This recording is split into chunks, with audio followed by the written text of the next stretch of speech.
All right. Hey, everybody.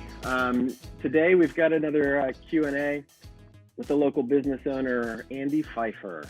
He is the owner of Elliott advertising agency here in Charlotte. How's it going? I'm doing well now. I'm doing as good as you can be when you're trapped in your house. How are you? I'm great, man. I'm just sitting in my office, staring out the window. Would love to go shake your hand and do this interview in person, but hey, man, we're rolling with it. You know, it's all good. Right. Yeah. So you are founder, president of Elliott, a local marketing and advertising agency. Was rated one of the top 10 advertising agencies in Charlotte. Is hyper local. I wanted to ask you about that. But I wanted just to turn it over to you and tell me a little bit about you and the business and how you got into it. Oh man, so you were all correct on all of that. Thank you for saying that. So we're an ad agency, and in 2020, I think that means you're a digital ad agency. Most agencies are digital. We're a full service ad agency, which means we can pretty much offer our clients everything in-house. You mentioned the word hyper local, so that's kind of our mindset or a theory we have. It's been because of our client base, which is mostly multi-location retailers. We've kind of come to this conclusion that to be relevant, or to cut through the clutter, I should say, you have to be relevant to people where the customers are. That might be more important to your customer base, and kind of they may recognize you more in their community when you tie back into the community than a Super Bowl ad. For a guy who's a small business owner and wants to show up in town, my advice would be to go the hyper local route, which is obviously a lot easier than trying to spend all your money on an ad campaign that's going to show up at Super Bowl halftime shows. The more we can understand where our clients, customers live, all those things, we can basically build better campaigns that way. You created something that specifically could help out restaurants and restaurant owners stay afloat during this time. You want to expand on that and tell us a little bit more? Yeah, so our intention was to help small business owners, and it was immediately after they told us everyone's got to go work from home. We knew restaurants were going to get hit hard and lose business. And then some were immediately pivoting and saying, hey, we're gonna stay open because we still can do takeout, curbside pickup, delivery.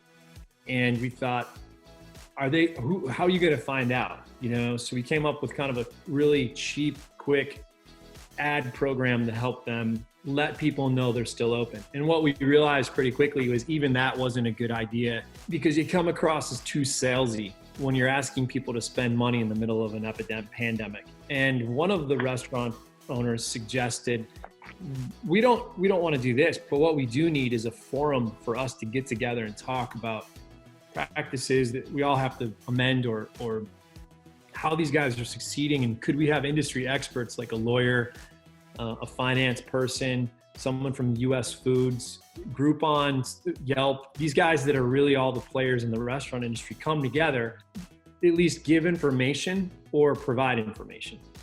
And we said, yeah, that's kind of what we're looking for. That's how we can help. So we created this site called Open Feed, and it's openfeedclt.com. We're still in the process. It's a living, breathing thing. There are people contributing to it as we speak, writing content for it. And we're trying to get more and more restaurant owners to it to communicate. And we have a Facebook group set up. Again, it's a very utilitarian site. This isn't a for-profit thing. So we just want people to know that those resources are there. So we said that's how we can help. And we just dedicated our time, and we're still working on it, to build a site, put content together. Now we're doing some video calls with other restaurant owners and try to get them up on the site. But yeah, it's a resource hub is what it is. Openfeedclt.com. With you being a business owner, do you have any, words of encouragement for Charlotte, or people that may be wanting to reach out after seeing something like this that could be helpful to their business? Yeah, that's a good question. Well, I don't have the magic 8 ball that I used to in college that you shake. So I have no idea what the future holds. I think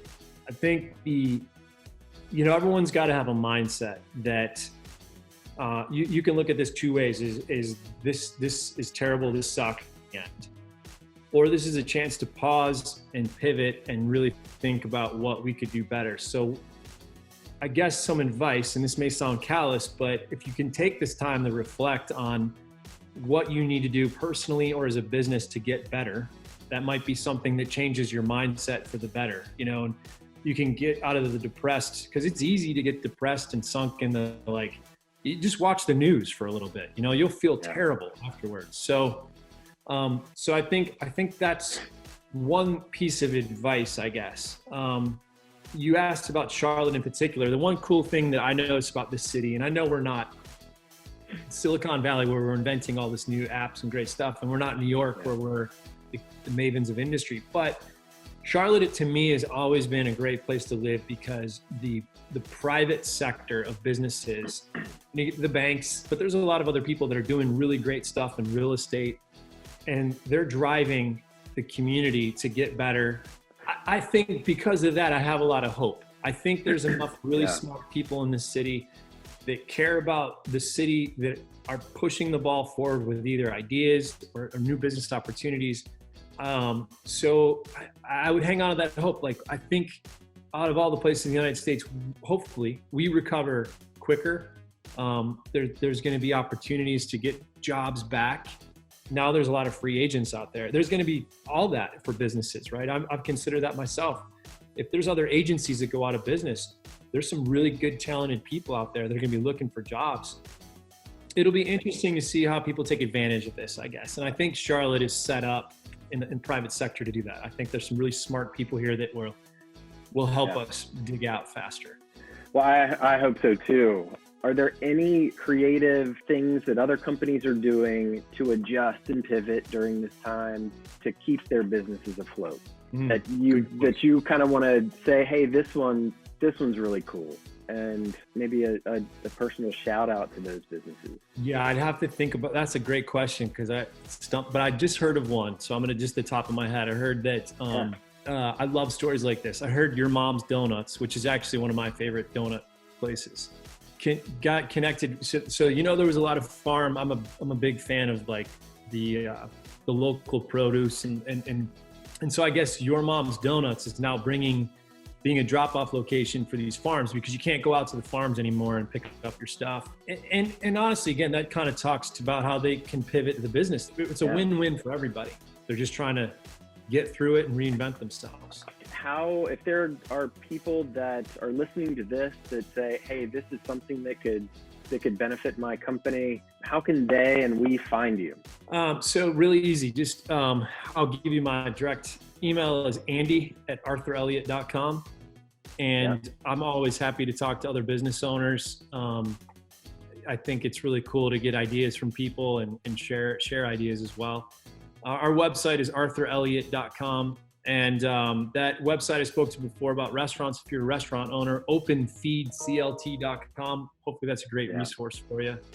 But we're there's our contact information on there as well too. So you can go to our website, Open Feed's website, or just remember andy@arthurelliott.com.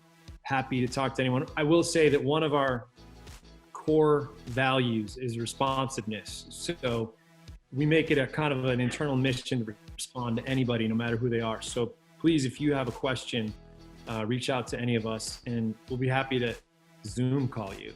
I mean, we're all learning how to do it. I was on a handful of them before this, and now I'm a pro. I need to own some stock. So, yeah. Well, I mean, you got a new podcast here. You got a video cast. Right? Cool. Well, Andy, there's a lot of great words of wisdom there. And, I hope that if anyone's watching and just have questions and see if Arthur Elliott can help out your business, I mean, they're all open arms, open ears to kind of chat with you and tell you a little bit more on how they can help you out. So again, Andy, I really appreciate you taking the time and I wish you well. Yeah. Thanks for having me. I love what you're doing. It's really cool.